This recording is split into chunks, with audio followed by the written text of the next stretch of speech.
right there in black and white on their website. And then he goes into a whole discussion of how they do this. So any person trying to use common sense to invest, especially in the Tao, or any of the futures or options based on the Tao, like the OEX or the E-minis, as soon as everything looks like it's set up to go one way, and then you buy into that, it turns around and goes the other way. This is deliberate. It's engineered like that to take your money. So guess what? We made a bot, a little computer program. What is it? 4 lines of code or something like that? And all it does is it says, oh, the market's going this way? Well, let's bet that it's going to go this way. Or it's going this way? Let's bet it's going to go that way. And guess what? When it's right, something like 80% of the time. Something like that. So, of course, if you can guess what the stock market is going to do correctly 80% of the time, you are way ahead of the game. And there's a few techniques you can use to minimize losses and so on and so on. So in other words, we have now a viable strategy for making money from the stock market. And this week, we're actually going to do the final testing and then go live with it as soon as we're happy that it looks like a good thing. So in other words, up until this time we have been maintaining our Sangha, or maintaining our ashram, on the donations that we receive from our students. And this has been very wonderful because it has given a lot of people a chance to engage in karma yoga that normally would not get the chance to do that because they don't know how. Actually, if you know how, if you have expert instructions and you follow those instructions, you can engage all your activities in Krishna consciousness. I mean all your activities, anything and everything that you could do. Arjuna was engaged in fighting, but because he was following Krishna's instructions, his fighting was liberating. He was thinking, oh, it's going to be sinful. We're going to create sins. But Krishna said, no. Because you're acting under my instruction, and I want this war.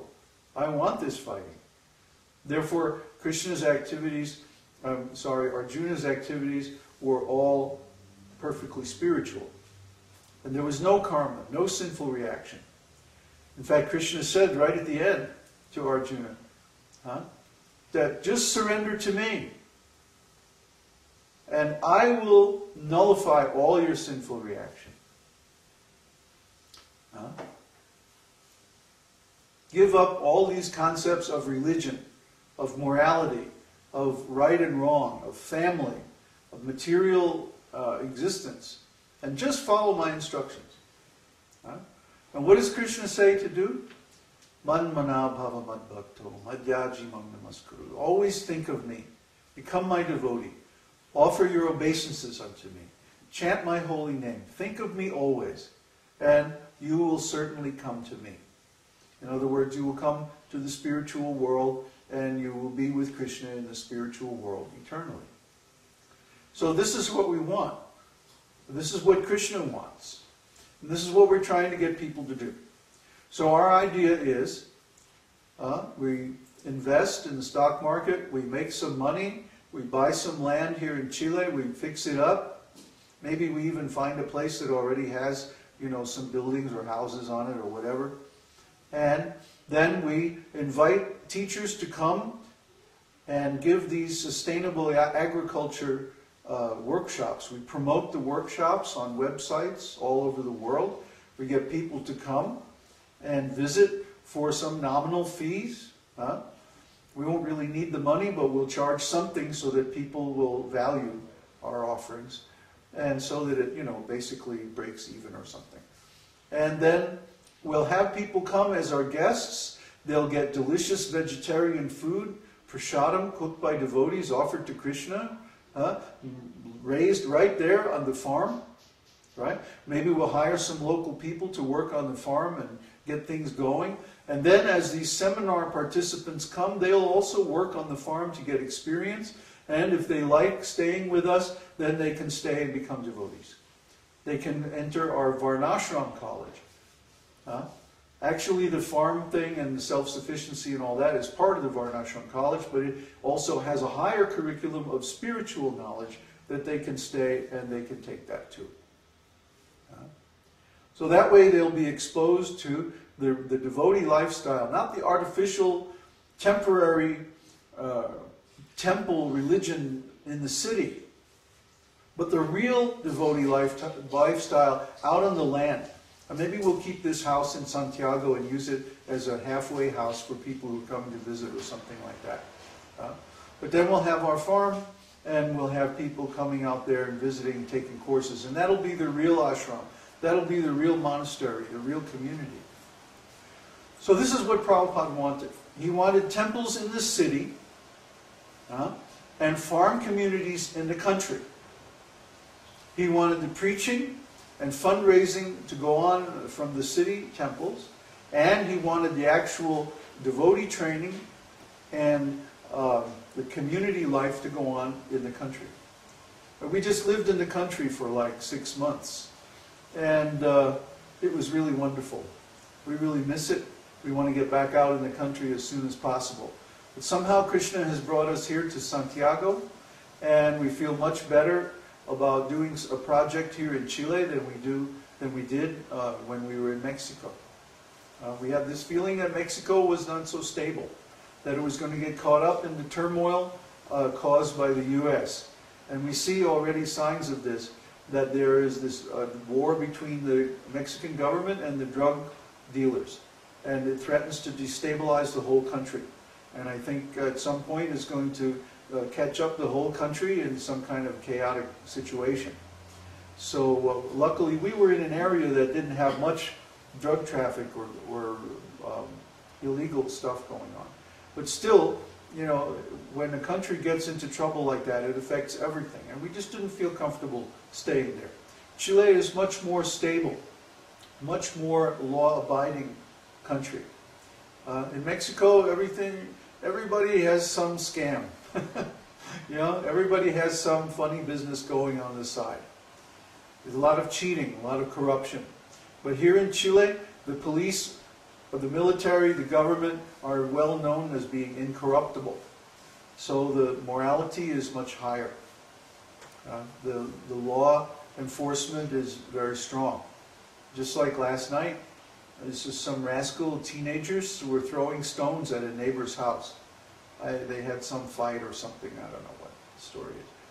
But anyway, it woke us up 3 o'clock in the morning, and we chased the rascals out of there, yelled at them, got rid of them. And then the police were there within like 5 minutes. You go in any city in the U.S., and you call the police, hey, there's teenagers throwing stones at my house. Yeah, what else is new, you know? They won't probably even come. Or if they come, it'll be 2 hours later. Okay, let's make a report. You know, but these guys were right there, and then they were cruising around the neighborhood looking for the rascals who did it. Actually, they know who did it. So we probably won't be seeing those kids around the neighborhood for a while. So anyway, the mood here in Chile is much more law-abiding, much more peaceful. You don't hear anything about drug trafficking in Chile. I mean, we were at the park the other day, and some teenagers were smoking a joint. You know, that's about the worst of it. So we're not so concerned about instability here in Chile. I think this is a much better place to be in the long term. And environmentally also, it's much better. It hasn't been, the population of Chile has always been smaller than what the arable land available. So in other words, the land hasn't been cropped out like it has in Mexico. But where we were at in Mexico, we tried to grow some vegetables, and a few things grew. But really, the land was so tapped out by overcropping, you know. Too much coffee, too much tobacco, too much sugar cane. These are all, huh? Too many chickens. Too many chickens. No, chickens are good for the land. But too much heavy feeders. These plants are all heavy feeders, and they have been planted there for generations to feed demand in Europe and in the U.S. So that part of Mexico is pretty much tapped out agriculturally. It's only good now for cows, raising cows, and maybe some fruit trees and like that. So it wasn't really suitable for what we want to do. Whereas in Chile, there's many areas where there's very fertile land, lots of water coming down off the mountains, but yet the climate is dry, it doesn't rain that much, only in wintertime. So we like it here, and we think this is a good place for our program. We're going to stay here. So anyway, we've got our bots going now. We have high-risk, high-performance bots and low-risk, lower-performance bots, but they still do better than any human trader. I'm very impressed with what Uddhava has done in developing